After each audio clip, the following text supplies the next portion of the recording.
who do you think deserves? Everybody deserves credit, right? This was a true team victory. It was great, but if you're gonna dose out the biggest credit to a player, to a coach, what have you, where are you going to give the most credit for this victory on Sunday? Coaching staff. To Okay. me, this game was won based off of the schemes that were put in, understanding what this offense had. And, unfortunately, like I think obviously with the two new coordinators over there, they got out coached. And, obviously, I'm give you got to give a bulk of that to Shanahan.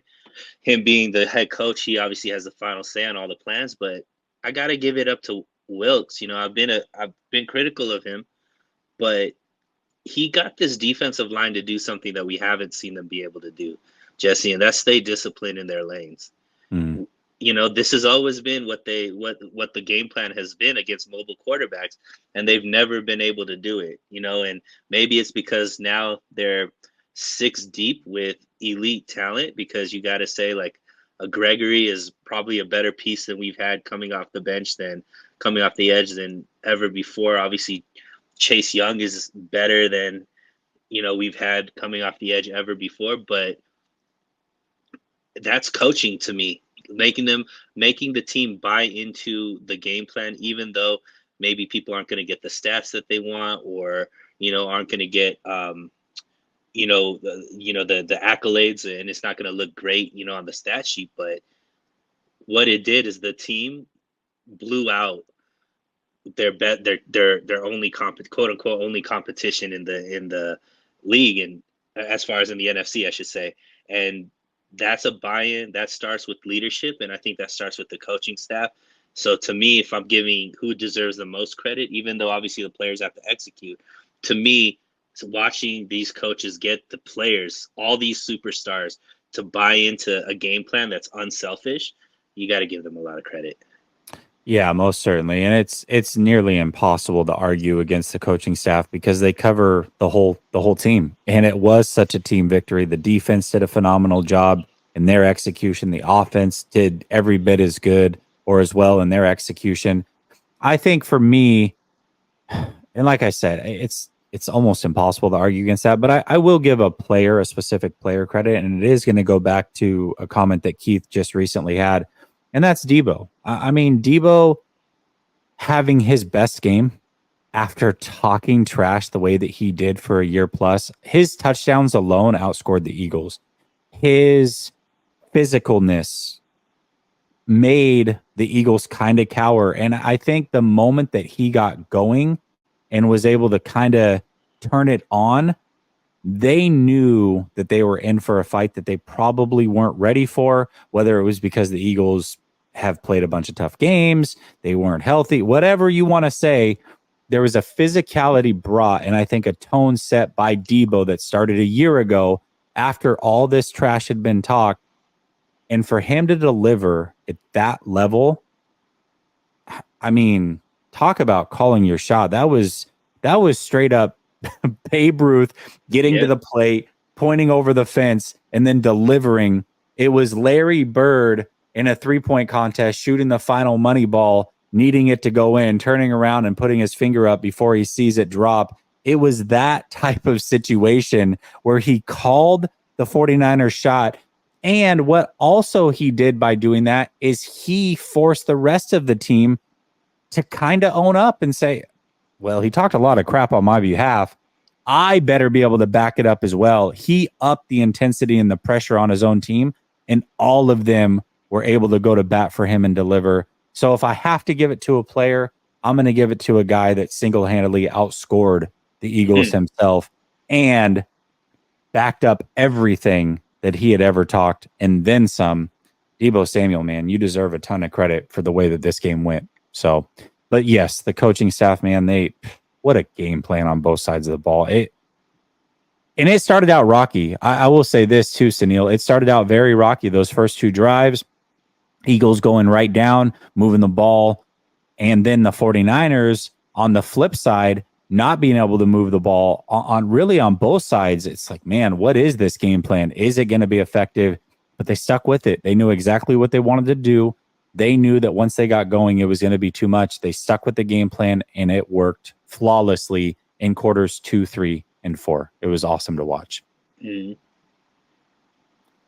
Keith Murphy says, with the roster, we won't trail much. And isn't it Shanahan's job to try to keep him out of adverse situations and build a great team around him? Talking about Brock Purdy. Yes, absolutely. Absolutely it is.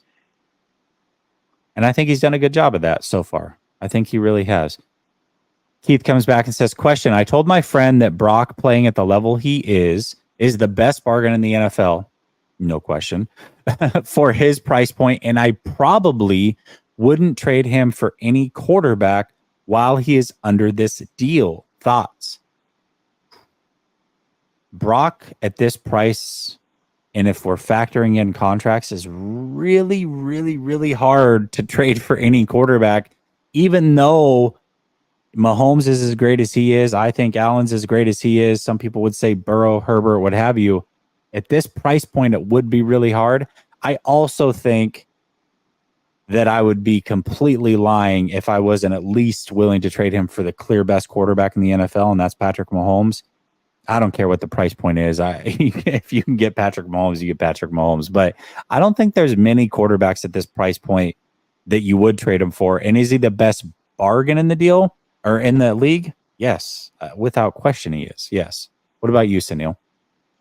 Yeah, I mean, if you can get if you can sell Brock Purdy high, which means you don't have to throw in any other additional picks, and you could get a Mahomes, a Lamar. Those are the two for me. If I could get one of those two quarterbacks, place them in Kyle Shanahan's system, those are quarterbacks that we know don't need superstars around them. And ultimately, that's what the biggest question with Purdy is, how can he make players around him that much better? And eventually we're going to have that question answered, because we got him for these next 2 years, but the year after that, you're going to have to pay him big money.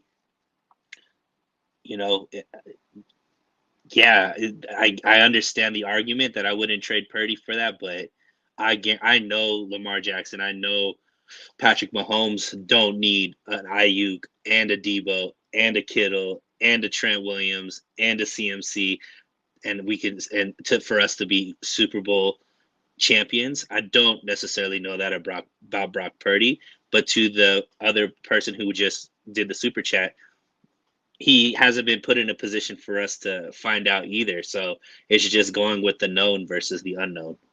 Yeah, for sure. Absolutely. Beats and Meat says, nobody has mentioned the baptism that Demo laid on running back Swift at the end of the game. Wow. Yeah, I talked about it in the post game, and to me, that's one of those hits that I think lingers if they play again, or potentially could linger. I don't know if it's as crazy as Chancellor on Vernon Davis, where it completely changes the way that he plays against Seattle.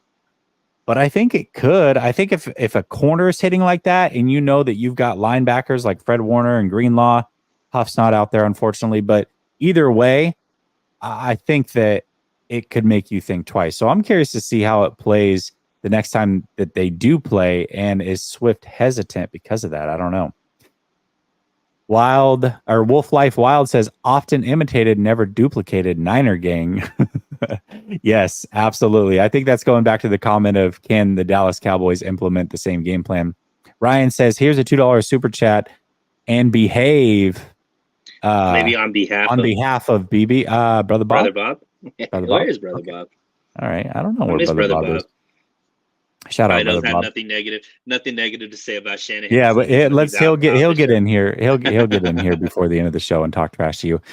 Keith Murphy says Baltimore's linebackers are better than the Eagles. Yeah, yes, they're.